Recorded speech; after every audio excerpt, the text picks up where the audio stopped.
Caríssimos amigos e irmãos, que a paz do Senhor esteja com todos vocês. Estamos em setembro e nesses próximos dias iremos celebrar a exaltação da Santa Cruz e Nossa Senhora das Dores. Por isso mesmo, a Igreja, a Santa Sé, transferiu a coleta dos lugares santos para este final de semana. Todo mundo sabe que a Igreja do mundo inteiro ajuda a conservar os lugares santos, assim como também as obras sociais da Igreja na Terra Santa. E tem uma coleta anual que acontece sempre à Sexta-feira Santa. Mas, neste ano, nós estamos todos em quarentena, com isolamento social e com a celebração sem a presença do povo, portanto, nós não tivemos essa coleta. Agora que pouco a pouco retomamos, nem todas as dioceses retomaram, mas pelo menos uma boa parte já retomou as celebrações presenciais, mesmo com as limitações que são necessárias de distanciamento, de número de pessoas na igreja, no templo.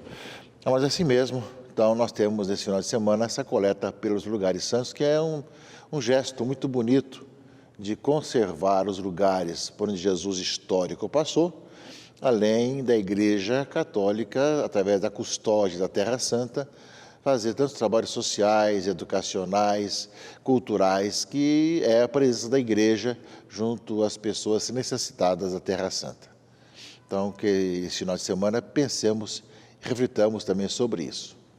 Nós estamos no mês de setembro, mês da Bíblia. São 49 anos que a Igreja do Brasil instituiu o mês de setembro como mês da Bíblia, porque no final do mês nós celebraremos o dia de São Jerônimo, o grande doutor da Bíblia, doutor da Sagrada Escritura, que no seu tempo traduziu a Bíblia dos originais para a língua latina da época e foi um grande comentarista da Sagrada Escritura e viveu um tempo, inclusive, na Terra Santa, aprendendo as línguas bíblicas para poder trazer toda a tradução da Bíblia para a língua popular da época, a língua vulgar da época. Portanto, o mês da Bíblia. Como acontece, cada ano nós temos um livro que nós aprofundamos, tanto não só para ler o livro, mas para conhecê-lo e para também ler outros livros que nos ajudam a colocar o livro que nós estudamos dentro de um contexto. Neste ano é o livro do Deuteronômio.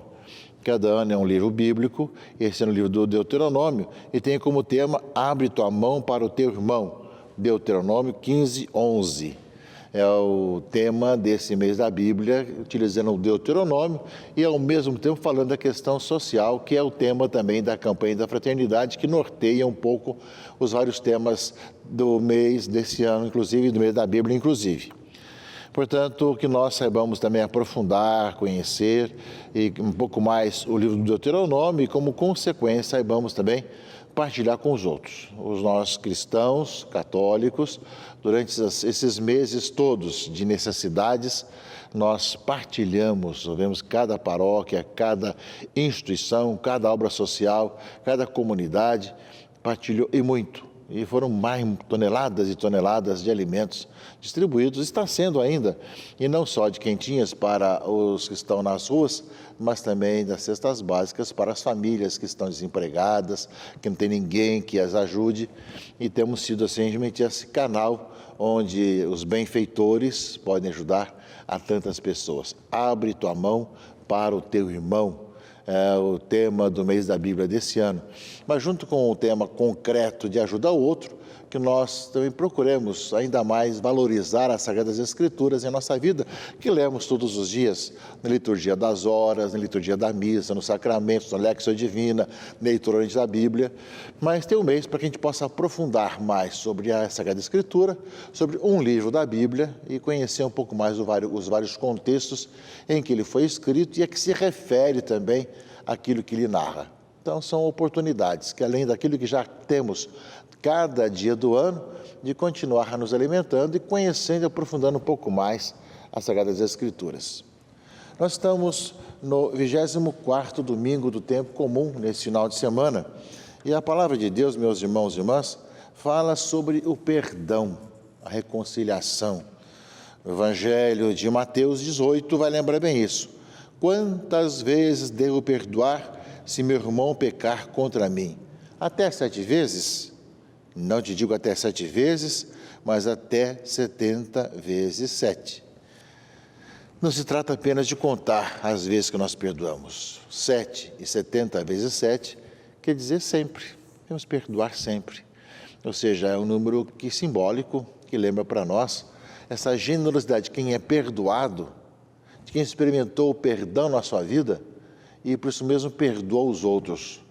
Quem realmente experimenta a misericórdia de Deus, passa também como consequência a ter misericórdia do seu irmão. E é bem isso, meus irmãos e irmãs, que nós vamos ouvir no Evangelho. Ou seja, Jesus vai contar a história. Ou seja, o reino dos céus é como um rei que resolveu acertar contas com seus empregados. Levaram o que devia uma fortuna. Nem vendendo a pessoa, a família, os bens, ele pagaria a dívida. Mas ele caiu aos pés do patrão e disse: me dá um prazo que eu pago tudo, não é? Não pagaria, não tinha como pagar aquela dívida enorme. E diante disso, o patrão teve compaixão, a palavra é essa, soltou o empregado e perdoou-lhe a dívida.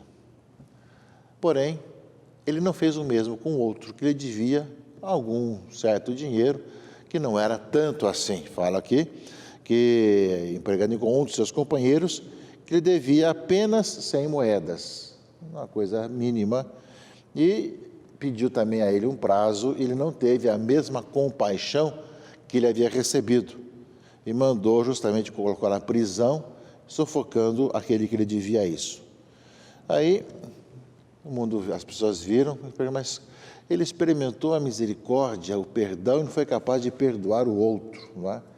E aí então fala, ele foi chamado, ou seja, você não devia também fazer essa experiência de perdoar o outro? E aí mandou entregar aos torturadores até que pagasse toda a sua dívida. Ou seja, a palavra é muito clara, meus irmãos e irmãs. O Senhor nos perdoa, nós somos chamados a sempre, como consequência, a nos perdoar. Alguns falam que às vezes as pessoas perdoam, mas deixa arquivado. E quando menos espera, vem à tona a cobrança. Isso não é um verdadeiro perdão. O perdão realmente é você perdoar e colocar no esquecimento aquilo que aconteceu e ponto, né? Passa a ter uma nova vida. O Senhor também nos dá essa nova vida. Nos faz experimentar realmente que tudo que passou ficou para trás e que nós somos chamados a começar algo novo, uma vida nova. Essa experiência que nós fazemos e, como consequência, somos chamados a fazer com os irmãos e irmãs, ajudando e perdoando as pessoas, que nós temos sempre muitas questões uns para com os outros.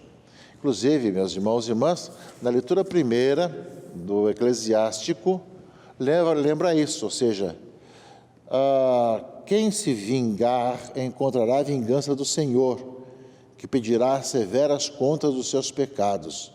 Perdoa a injustiça cometida por teu próximo. Assim, quando orares, os teus pecados serão perdoados. Perdoai-nos a nós, assim como nós perdoamos. Rezamos sempre no Pai Nosso. Se não tem compaixão com o teu semelhante, como poderá pedir perdão dos teus pecados? Não é? Lembra-te do teu fim e deixa de odiar. Pensa na destruição e na morte e persevera nos mandamentos. Pensa nos mandamentos e não guardes rancor do teu próximo. Pensa na aliança do Altíssimo e não leves em conta a falta alheia. Esse livro sapiencial, o livro do Eclesiástico, lembra um pouco para nós também esse aspecto, já no Antigo Testamento. Sabemos que hoje nós vemos que há muita questão de vingança, de raiva, de intolerância, de pessoas que não se aceitam. E mesmo aqueles que são ofendidos acabam nunca mais esquecendo. Quantas vezes escutamos histórias de pessoas que se vingaram de outro que havia ofendido tanto tempo atrás, não é? E a pessoa depois guardou e foi aumentando como uma bola de neve no seu coração e acabou realmente se vingando de que ele havia tido algum problema ou alguma questão, algum desafeto. Ou seja, não experimentou na sua vida a misericórdia e acabou não perdoando os outros. Porque quando realmente experimentamos a misericórdia, nós começamos a pensar no outro e também a perdoar o irmão. Portanto, a palavra de Deus desse final de semana nos lembra bem que tudo é um dom de Deus, porque por nós mesmos nós queremos nos vingar, queremos que outro pague aquilo que fez para nós. Mas quando nós começamos a experimentar essa vida divina em nós, e essa vida divina de Deus em nossa vida, nos faz experimentar o perdão diante de nossas faltas, ofensas, intolerâncias, pecados, atitudes, omissões, e experimentar em nossa vida o perdão de Deus, nós passamos a fazer o mesmo para o outro. Não é isso que a sociedade faz. Sabemos que a questão da justiça na sociedade tem seus próprios parâmetros, sua própria organização. A quem cometeu um delito tem depois as punições. Mas, para nós, enquanto cristãos, temos uma outra atitude, ou seja, de termos a olhar para o outro que comete realmente alguma ação contra nós, de nós não levarmos em consideração, e levarmos para frente toda a questão de rancor, de raiva, de vingança, mas a gente tem um coração capaz de perdoar. É uma palavra, meus irmãos e irmãs, que supõe essa graça de Deus, essa abertura à graça de Deus, não é? De tal maneira que nós passamos a ser testemunhas de algo novo. E a leitura da carta aos Romanos, segundo a leitura desse final de semana, fala que se estamos vivos, é para o Senhor que vivemos. Se morremos, é para o Senhor que morremos. Vivos ou mortos, pertencemos ao Senhor. Cristo morreu e ressuscitou exatamente para isto, para ser o Senhor dos mortos e dos vivos. Portanto, se nós vivemos para o Senhor, se nós encontramos a vida no Senhor, experimentamos do Senhor a sua misericórdia, que nos dá a graça do perdão de nossas ofensas, de nossos delitos, de nossos pecados, assim também devemos nos comportar uns com os outros. Claro que diante da lei de cada país, sofremos as consequências de nossos atos diante da sociedade, mas diante de Deus, nós experimentamos a misericórdia e o perdão, e assim também devemos agir uns com os outros. Realmente isso supõe fé, supõe graça de Deus, supõe abertura ao dom do Senhor. E não é isso que o mundo vive, não é isso que a sociedade vive. Vivemos em tempos de muito rancor, de muita vingança, e vingança de coisas novas e antigas. Nós levamos para toda a vida certos rancores e, ao mesmo tempo, não queremos saber de nos perdoar mutuamente. E se muitas vezes acabamos nos perdoando, nós perdoamos, mas arquivamos. E quando menos esperamos, qualquer questão que ocorra, logo tiramos do arquivo as mágoas e rancores que trazemos no coração desde a nossa infância e passamos por toda a nossa vida de jovem e de adultos. Portanto, que a palavra de Deus desse final de semana, mês da Bíblia, que nós possamos fazer essa rememoração da palavra de Deus em nossa vida, experimentar realmente quantas vezes experimentamos esse amor de Deus que nos perdoa, que nos reconcilia, e nós temos na Igreja Católica todo o sacramento da reconciliação e do perdão, que durante alguns meses nós tivemos a orientação do arrependimento sincero, perfeito, contrição perfeita, que não tínhamos como nos confessar, e depois, passado esse tempo, começamos a ter a possibilidade da celebração penitencial, e agora muito mais ainda.